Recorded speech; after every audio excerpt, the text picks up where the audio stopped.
All right, now we have, this is Andi. Andi's a little Catahoula mix.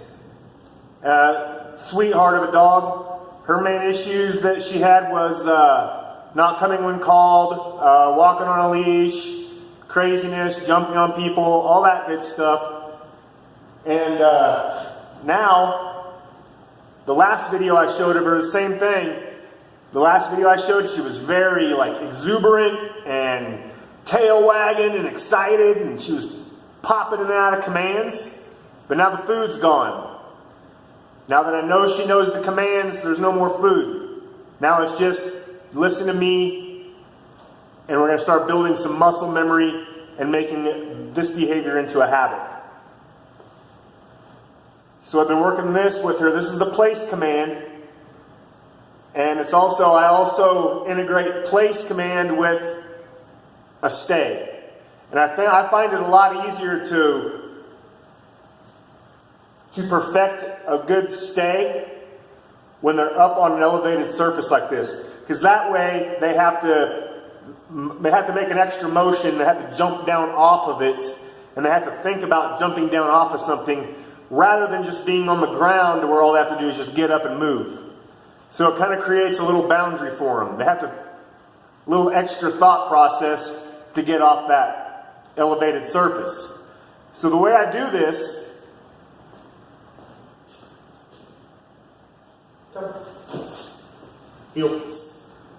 so the way I do this is, first off, you got to teach them what place is. And she's pretty good at it now, so she's not going to fight it a whole lot. But what I'll do is this is just the top half of a dog crate. So I'll walk them up to it. No, come here.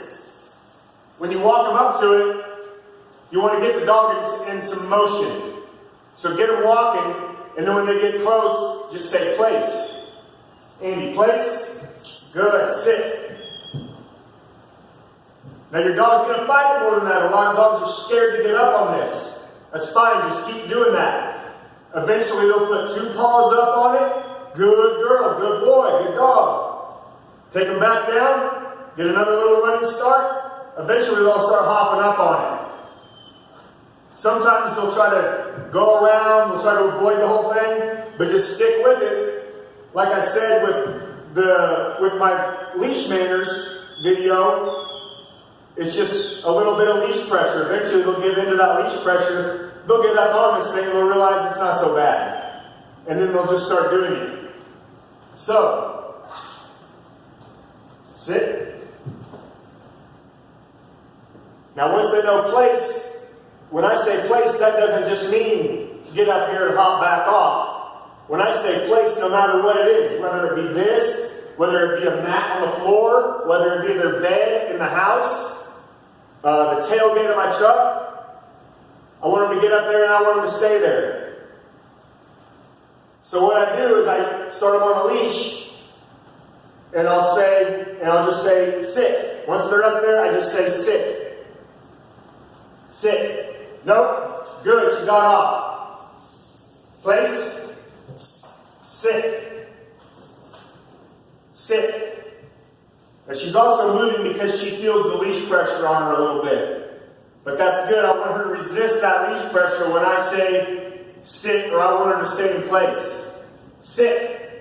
No, sit. Good. Sit.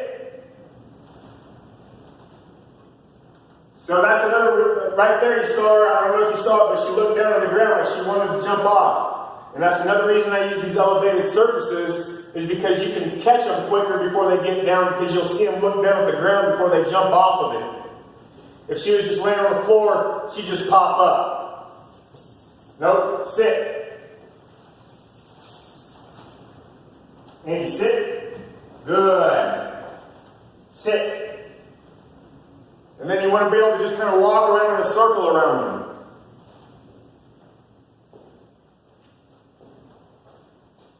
Good, sit. Good girl. Nope. Place. Sit. Good. Sit. Now I'm glad she's messing up so you can see how I correct it when they do. Sit. Good. Nope. Sit. Just like that, you want to make a small correction. Let them know what you want before they get down. Timing is everything. So if you can make that little correction as soon as their butt comes up off the ground, perfect. That's what you want. Sit. Good girl. Sit.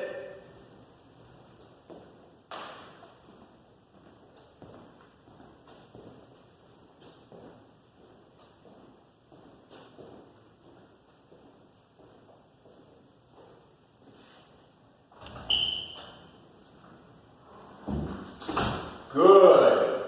Good girl. Sit. Nope. Sit. Good.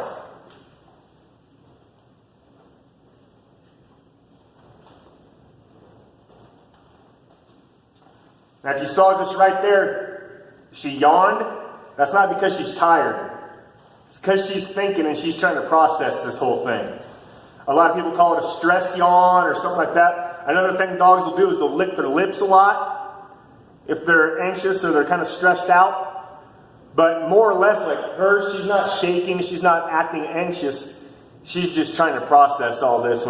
When dogs yawn out of just for no reason, like a fake yawn, or they start licking their lips a lot, it's because they're kind of just, they're trying to process everything. She wants to make me happy, and she's trying to put it all together. Sit.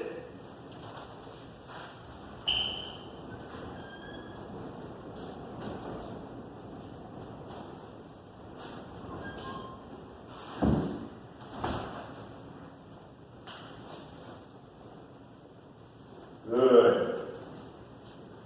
Good girl. Good girl. Sit. Nope. Sit. Good.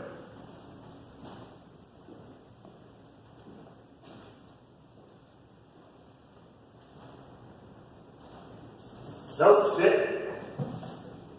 Sit. Good. Now just because I pick up the leash doesn't mean she can get off. So I'll do that a lot. I'll just come pick up the leash, drop it, get her used to me approaching her. Maybe I want to just come pet her and I still don't want her to move. That's fine. You practice all that stuff. Good. Good. Sit.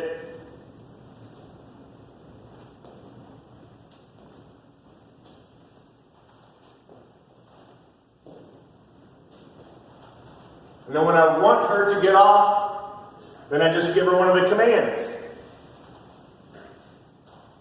Andi, heel.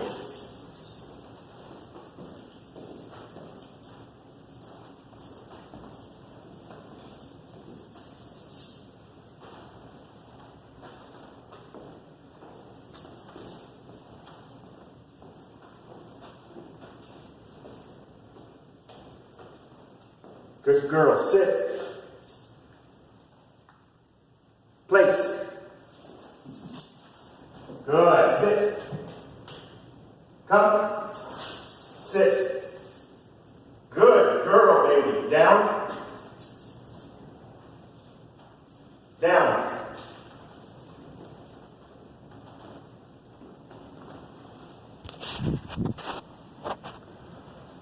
All right, so there's Andi. Come on, baby. Good girl. Take the leash off and she can do what she wants now. We're done. Good girl. She knows by my body language and the tone of my voice that she's free, okay? A lot of trainers will say a cue word like free or break or something like that when they want the dog to get up. I kind of just, you know, they can tell. They can tell when you're happy with what they've done. In my body language, I'll kind of just, good girl, and I'll just kind of ignore them and let them do their thing. But yeah, there's Andi, little Catahoula, really sweet dog. She's doing great, and we'll see you later. Toodles.